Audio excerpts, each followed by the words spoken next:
آله وأصحابه أجمعين. الحمد لله والصلاة والسلام على سيدنا محمد وعلى آله وأصحابه أجمعين. أما بعد، عن أبي بكرة رضي الله تعالى عنه أن رجلا قال: يا رسول الله، أي الناس خير؟ قال: من طال عمره وحسن عمله. حالانکہ نبی صلی اللہ علیہ وسلم نے بتایا کہ بڑھاپا، طویل عمر،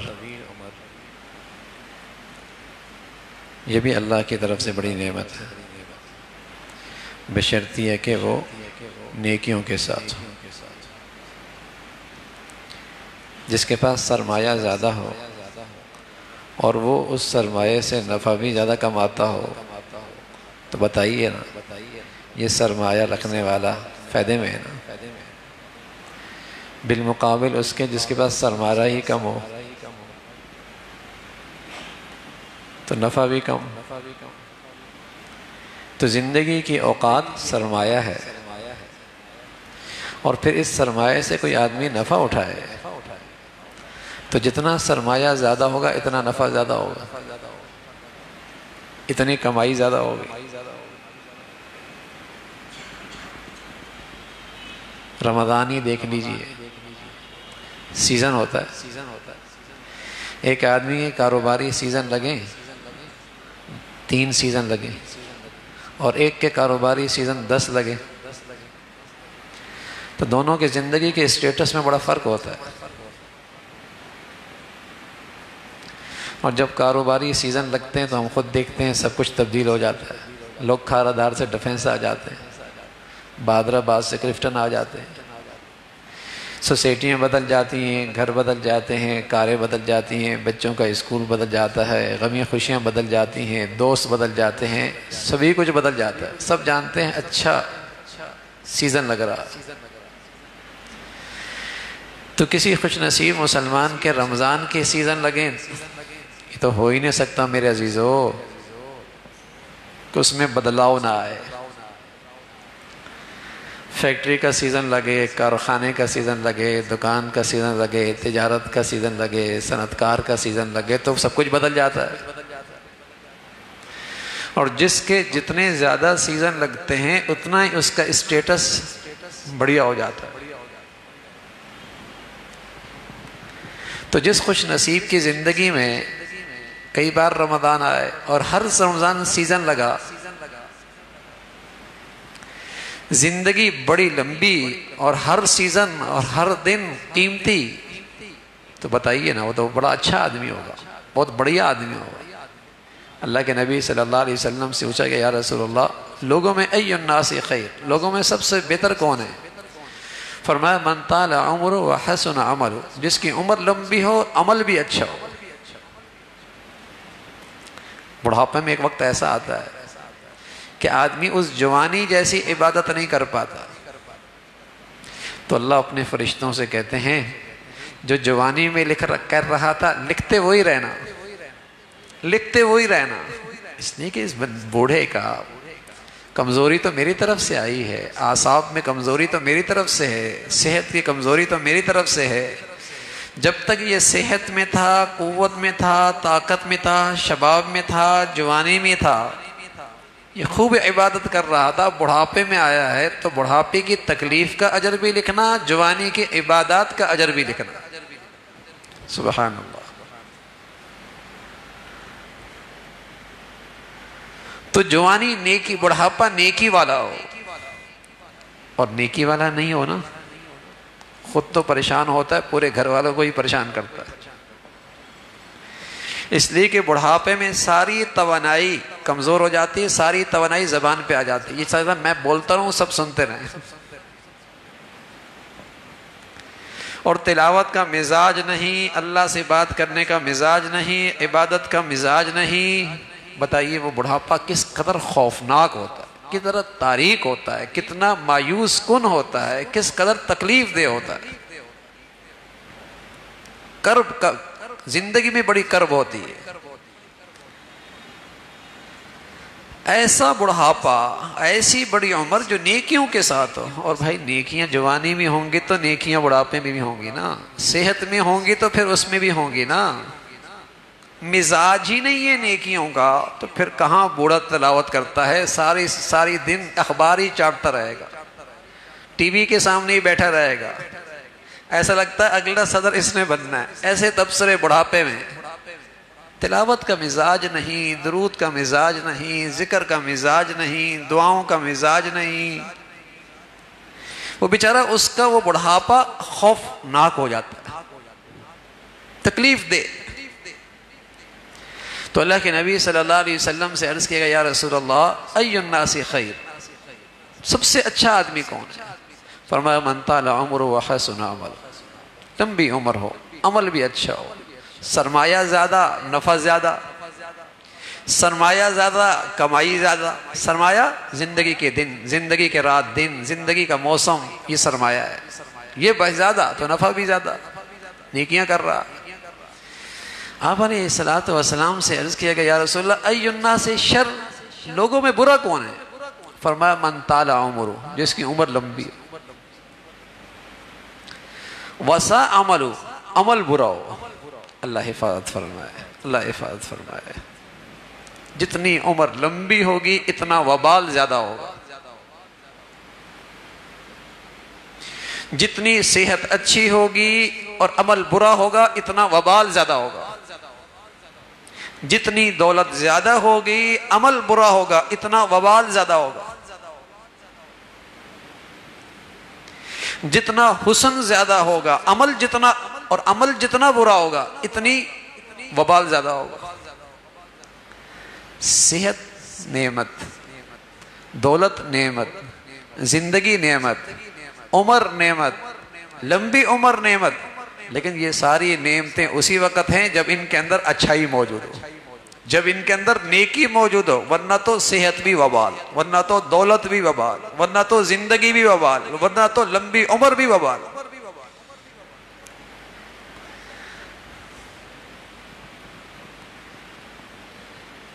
صحت کا تو ہمیں بہت فکر ہوتا ہے اور ہونی بھی چاہیے.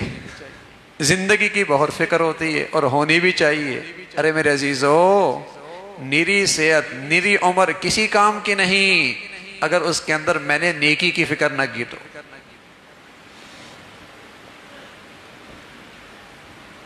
اگر نیکی کی فکر نہیں کی تو نیری عمر کسی کام کی نہیں، وبال ہے. صحت کی فکر ہوتی ہے، عمر کی فکر ہوتی ہے، ہونی بھی چاہیے.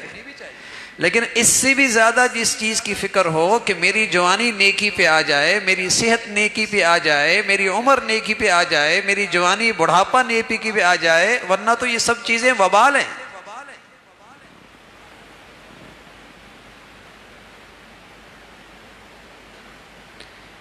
تو عمر وہی اچھی ہے اور بہت ہی اچھی ہے. اللہ کے نبی صلی اللہ علیہ وسلم نے اسے بہترین آدمی کہا، بڑھیا آدمی کہا، جس عمر کے ساتھ نیکی موجود، نیکی کے ساتھ. سبحان اللہ. ایک عمر کے بعد دنیا کے کام کاج ختم ہو جاتے ہیں، لیکن اللہ سے دوستی اگر ہو تو بتائیے نا کتنی فرصت ہے اسے اللہ کو یاد کرنے کی، اللہ کو راضی کرنے کی کتنی فرصت ہے. ماشاءاللہ پہلے مہینے گزرتے تھے قرآن نہیں ختم ہوتا تھا، اب دنوں میں ہو جاتے ہیں. کتنی یکسوئی مل سکتی ہے، کتنی فرصت مل سکتی ہے. بلکہ سچ یہ ہے کہ ایسے خوش نصیب لوگ تو یہ سمجھیں کہ اللہ رب العزت نے غریبی دی ہے، غریبی کمانے کے لیے، کہ جتنی دنیا کی گزرنی تھی گزر گئی. اب اللہ نے اپنے پاس بلانا ہے تو فارغ کر کے اپنے لیے آخرت کرنے کے لیے موقع دے دیا ہے. اس امت کی اوسطاً عمر 60 سال 63 سال ہے. یہ اوسطاً عمر ہے اس امت کی. ہمارے نبی 63 سال میں تشریف لے گئے. اس عمر کی عمر بھی 60 63 سال. اس سے اوپر کسی کو مل رہی ہے تو بونس ہے، یہ بونس مل رہا ہے. اس لیے جب 60 سال کی عمر ہوتی ہے تو فرشتہ کل قیامت میں خاص طور پہ اس کو بلائے گا اور کہے گا یبن 60، اے 60 سال والے، اتنی طویل عمر پائی کیا کیا؟ یبن 60، اے 60 سال والے اتنی عمر پائی کیا کیا؟ اس سے اوپر تو بونس ہے کہ اللہ رب العزت نے آخرت سنوارنے کے لیے دے دی ہے. کتنی تلاوت کر سکتا ہے اور اعصاب میں جسم میں کمزوری ویسی آ جاتی ہے، گناہ بے لذت ہو جاتے ہیں. عادت ہوتی ہے پھر نہیں چھوڑتا گناہ. جھوٹ بولے گا، غیبت کرے گا، بد نظری کرے گا، لذت بھی نہیں ہے لیکن عادت جو ہو گئی ہے. ورنہ اس عمر میں تو گناہوں سے بچنا آسان ہو جاتا ہے، اس لیے کہ لذت ختم ہو جاتی ہے. اللہ حفاظت فرمایا عادت ہو جائے، لذت کوئی نہیں لیکن عادت سے مجبور ہے، عادت سے مجبور. تو اللہ کے نبی صلی اللہ علیہ وسلم نے فرمایا صحت، زندگی، طویل زندگی، اس میں بڑی خیر ہے جب یہ نیکیوں کے ساتھ ہو، جب یہ اطاعت کے ساتھ ہو، جب یہ اللہ کی فرما برداری کے ساتھ ہو. اور حضور علیہ الصلوۃ والسلام نے ایسے بوڑھے کا تو اکرام فرمایا اور یوں فرمایا جو شخص بوڑھے آدمی کا اور حامل قرآن کا، جس کے پاس قرآن کے الفاظ سینے میں ہوں یا جس کے پاس قرآن کا علم ہو، یا منصف حکمران، سلطان، نیک متقی حکمران، فرمایا ان تین طبقوں کی عزت کرنا ایسا ہے جیسے میری عزت کرنا ہے. ان کو عزت دینا، ان کا احترام کرنا، ان کا خیال رکھنا تو ایسا ہے جیسے میری عزت کرنا ہے. ان میں کون ہے؟ پہلا الشیب المسلم، بوڑھا مسلمان، بوڑھا مسلمان. دوسرا حامل القرآن. تیسرا نیک صالح حکمران. فرمایا ان کی عزت احترام ایسا جیسے کسی نے میری عزت احترام کی. کتنا مقام دیا اس کو، کتنی عزت بخشی ہے. حضور علیہ الصلوۃ والسلام فرمایا کرتے تھے جو چھوٹوں پہ شفقت نہ کرے، بوڑھوں کو عزت نہ دے، اہل علم کی قدر نہ کرے، اس کو تو میری امت سے تعلق ہی نہیں. جو چھوٹوں پہ شفقت نہ کرے، بوڑھوں کو عزت نہ دے، اہل علم کی قدر نہ کرے، اس کو تو میری امت سے تعلق ہی نہیں ہے.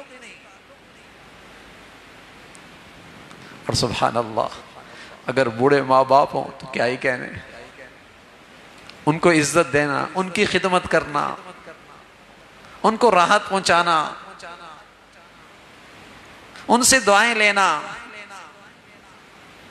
کوئی آدمی کتنے میں بڑے سے بڑے بزرگ سے دعا کرا لینا، وہ اس دعا کا مقابلہ نہیں ہو سکتا جو ماں باپ کی خدمت کر کے ماں باپ کے دل سے اس کے لیے دعا نکلتی ہے. ہاں، دعا کرانا بھی اچھی بات ہے لیکن کچھ ایسا کر دکھاؤ کہ تمہارے لیے دعا کرنے کا دل چاہے. دعا کرانا بھی اچھی بات ہے نیک لوگوں سے، والدین سے، لیکن کچھ ایسا کر دکھاؤ نا میاں کہ دل کرے دعا کرنے کا. جو دل سے نکلتی ہے نا دعا، وہ اپنی تاثیر رکھتی ہے. دعا کرنے کا جی چاہے تو پھر بڑا سرمایہ ہے، باپ ہے، ماں ہے اور بوڑھی ہے اور خدمت کا موقع ہے، سعادت ملی ہوئی ہے. تو میرے عزیزو، جوانی ہے تو بڑھاپا بھی ہے، اور یہ بڑھاپا ایسا ہے آتا ہے تو پھر جاتا نہیں ہے. بڑھاپا آتا ہے تو جاتا نہیں ہے، بڑھاپا ہی رہتا ہے. ہاں، اگر آئے گا تو جائے گا نہیں. تو اللہ نے صحت جب دے رکھی ہو، جوانی دے رکھی ہو، اعصاب میں طاقت ہو، تو آدمی اپنے آپ کو نیکیوں سے مناسبت پیدا کرے، نیکیوں کا شوق پیدا کرے، تاکہ بڑھاپا نیکیوں سے بارونق ہو جائے، تاکہ بڑھاپا نیکیوں سے تر و تازہ رہے. ورنہ تو آدمی بڑا مرجھا جاتا ہے، بڑا مایوس ہو جاتا ہے، بڑا ڈپریشن میں چلا جاتا ہے، بڑا ڈپریشن میں. ساتھی کہنے لگا بوڑھی ماں ہے، باپ کا انتقال ہو گیا، تو وہ عدت میں بیٹھی ہیں، تو وہ کہیں باہر باہر گھوم سکتی ہیں کیونکہ گھر میں ڈپریشن میں آ جاتی ہیں. تو میں سوچنے لگا کہ گھر بھی کوئی ڈپریشن کی جگہ ہے.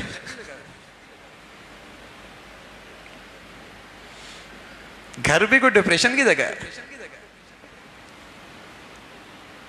لیکن ظاہر ہے جب زندگی نیکیوں کی ہے نہیں، گھر کا وہ محبت کا ماحول نہیں، اطاعت اور فرما برداری نہیں، تو پھر ڈپریشن ہی ہونا ہے نا.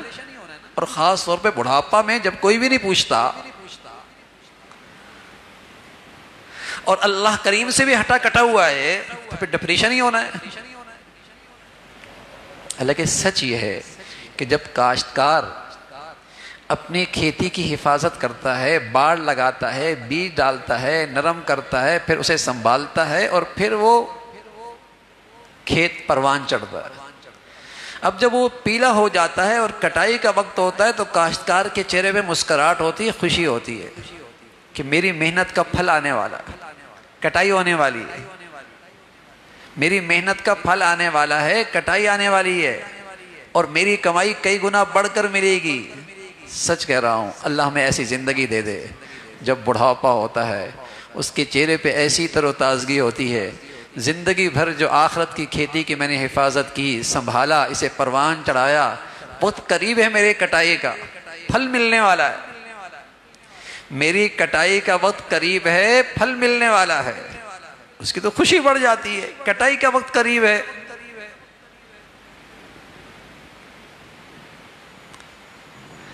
لیکن زندگی آخرت کی کھیتی کے لیے گزاری ہو نا، پھر تو بڑھاپا پربہار، بارونق، پرمسرت.